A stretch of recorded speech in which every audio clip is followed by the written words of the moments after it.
their intercontinental ballistic missiles. The book of Sirach, chapter 21 and verse 1.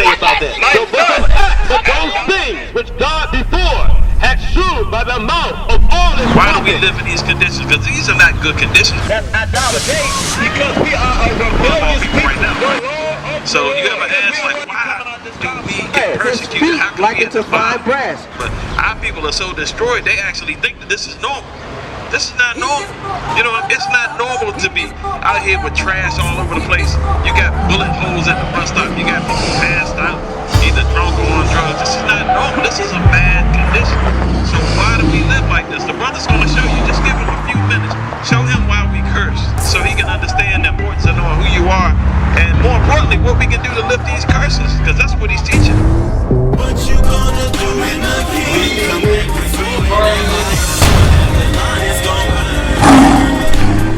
How you doing? What's going on?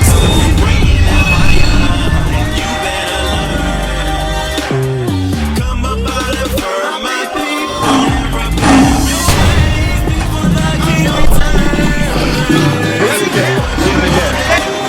And you got brother in the streets.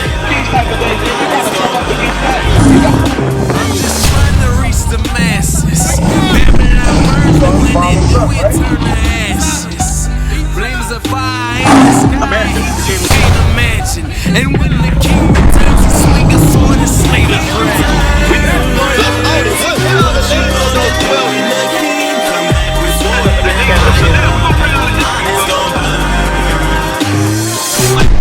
We gotta keep the commandments. You gotta know the commandments. You're not supposed to be cooking your food on the Sabbath. He gave you 6 days to prepare all your food. On the 7th day, he said, rest, chill, relax. Don't be cooking. Okay. Don't be cooking. Don't be doing nothing. Go ahead. Give me Nehemiah 10:31. All right. So listen. Today's the Sabbath, bro. You understand that? Today's the Sabbath. You're supposed to be convocating. You're not supposed to be working. And you're not supposed to be cooking. This is the last thing to show you what you're not supposed to be doing on the Sabbath. Okay. Because remember, we gotta keep it holy.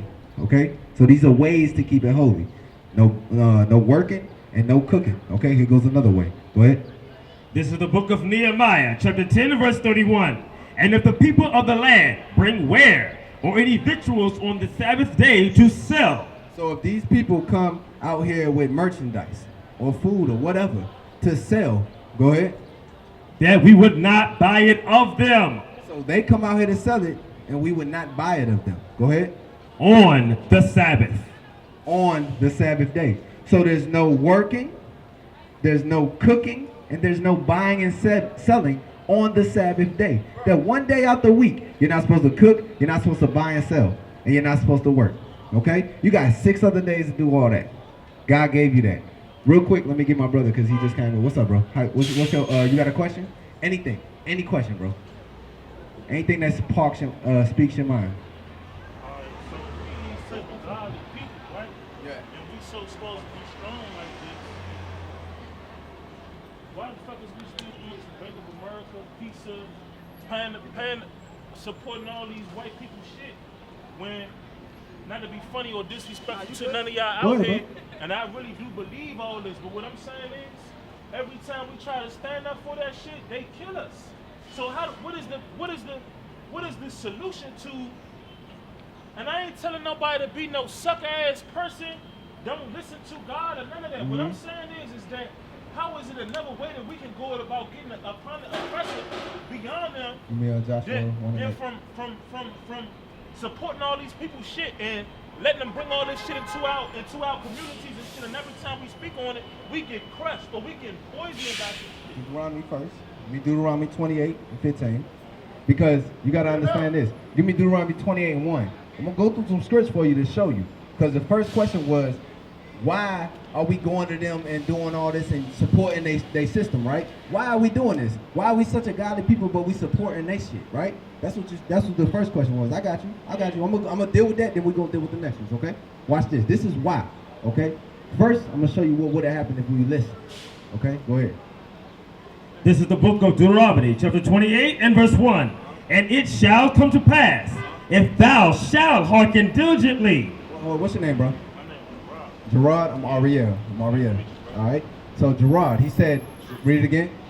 And it shall come to pass, if thou shalt hearken diligently unto the voice of the Lord thy God. So Gerard, he said if we listen diligently to the voice of the Lord thy God, right? Go ahead.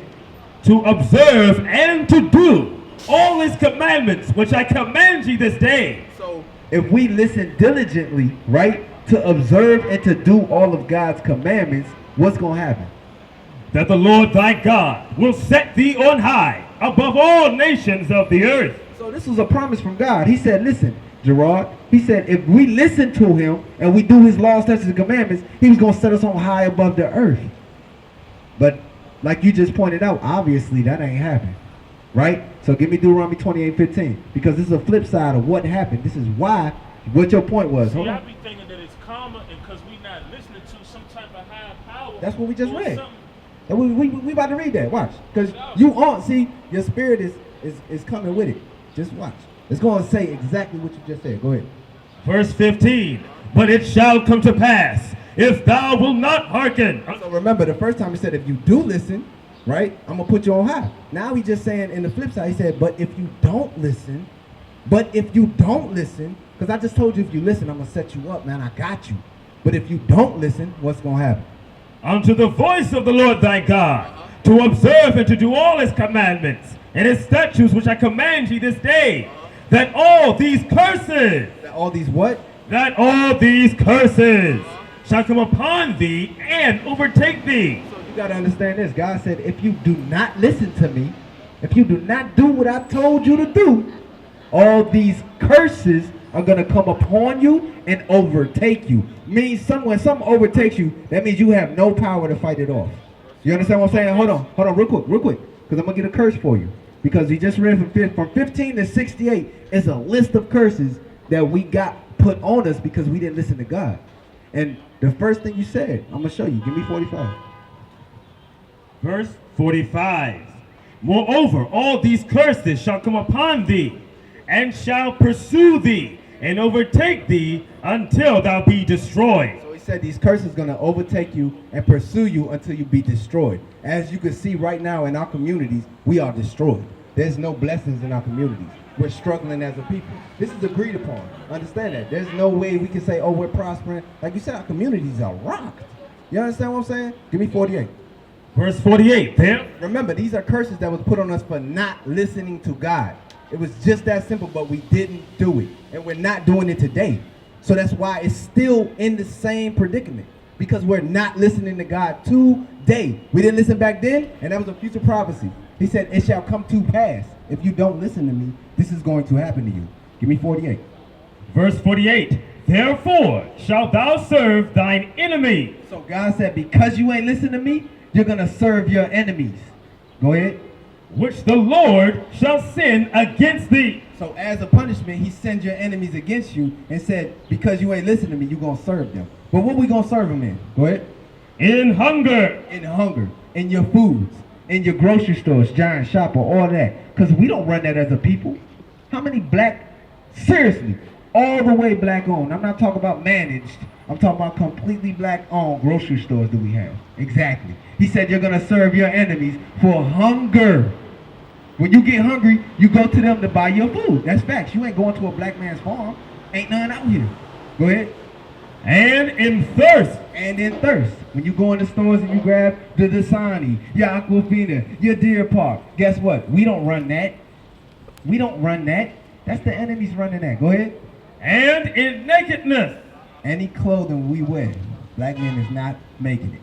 Understand that? We manage some clothing stores, but we don't own them. They not ours. And they not letting you because you under curse, brother. They're not gonna let you get it. Check this out. Go ahead, keep going. And in want of all things. In your education, your driver's license, your death certificate, your birth certificate, and want of all things. And one of all things, you're gonna serve your enemies. Thus, what we see now, we did that. We're still doing it today. Everything you want, you gotta go somewhere else. You can't go to your own people and get it. Because we're serving our enemies today in captivity. Go ahead. And he. I was getting ready to tell you about some historical facts so that you know who this is talking to. Because some people can be like, oh yeah, everybody else do the same thing we doing. But God said this curse was specifically put on his people.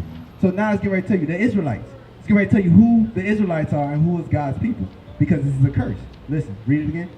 And he, your enemy, because remember the topic, we went to our enemies to serve for hunger, food, and water. He said, and he, your enemy, shall what? Shall put a yoke of iron upon thy neck. So, what is factual that happened to us? Slavery. That's factual. That's today. That's still today. What's the, yo, listen, they put you in chains today. I've been in chains before in America. You understand what I'm saying? Listen, you are dead. You are dead. Check it out. Read it again.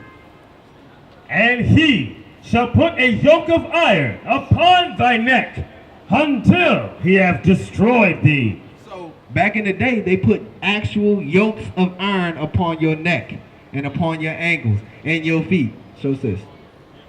This is recorded in the Bible. God said that his people will go through this because they don't want to listen to God. Understand that. He said the person, your enemy, is going to put a yoke of iron upon your neck. Read that until what? Until he hath destroyed thee. Until he have destroyed thee. Give me Joshua 1 and 8. Until he have destroyed thee. So you got to understand this. Today, in this present day and time, are we destroyed as a people?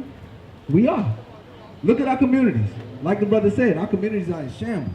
We can't run nothing. When we try to run it, guess what? It all gets shut down. We get killed, right? This is why right here, brother. Gerard, you listening? This is why. Remember, you said whenever we try to get up there, we try to run something, we try to start our own business, they shut us down, they kill us, boom, boom, boom, right? Check this out. This is why. This is the book of Joshua, chapter 1 and verse 8. This book of the law shall not depart out of thy mouth, but thou shalt meditate therein day and night. So in these scriptures, in God's laws, he tells you to meditate day and night. So if you're not meditating in God's laws or keeping God's laws, the action. I'm not talking about knowing. I'm talking about walking the walk, right? God said, what? That thou mayest observe to do according to all that is written therein. So God said, do the commandments, meditate day and night, and do the commandments. Then what would happen if we did that? What would happen? For then thou shalt make thy ways prosperous. So then you're going to be prosperous. Go ahead. And then shalt thou have good success. So if God said the only way for you to be prosperous and have good success is do his laws, statutes, and commandments and actually walk them, if you're not doing that, what you think going to happen? You think you're going to have good success? If God said that's the way to do it and you do contrary to that, are you think you're going to have good success? No, it's obvious, like you said. We try to open up stuff, but we're not keeping God's laws. So guess what? It's not going to prosper. You in a system that brought your ancestors over here on slavery, on slave ships. You really think that they're going to let you prosper? And you ain't doing what God told you to do? What? Now they will see the true men of God. We are not black men, we are the Israelites.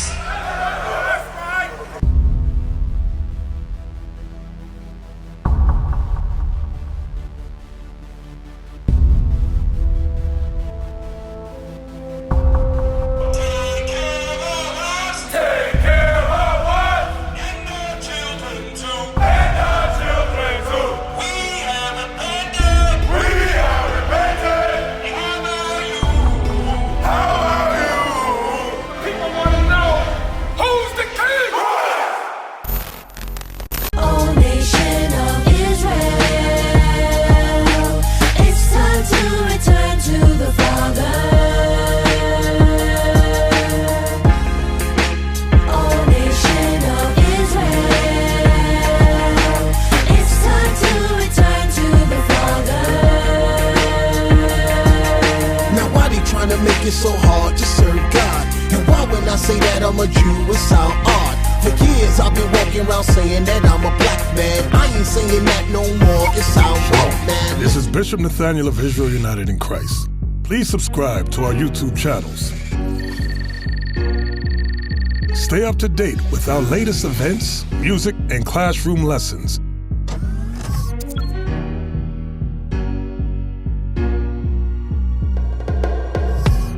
IUIC plans to continue visiting different countries where this gospel has not been preached before. IUIC needs your help in pushing this truth.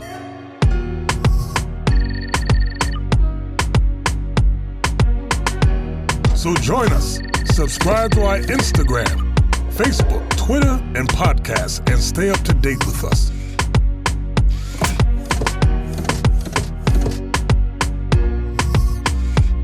For more information, please visit www.israelunite.org.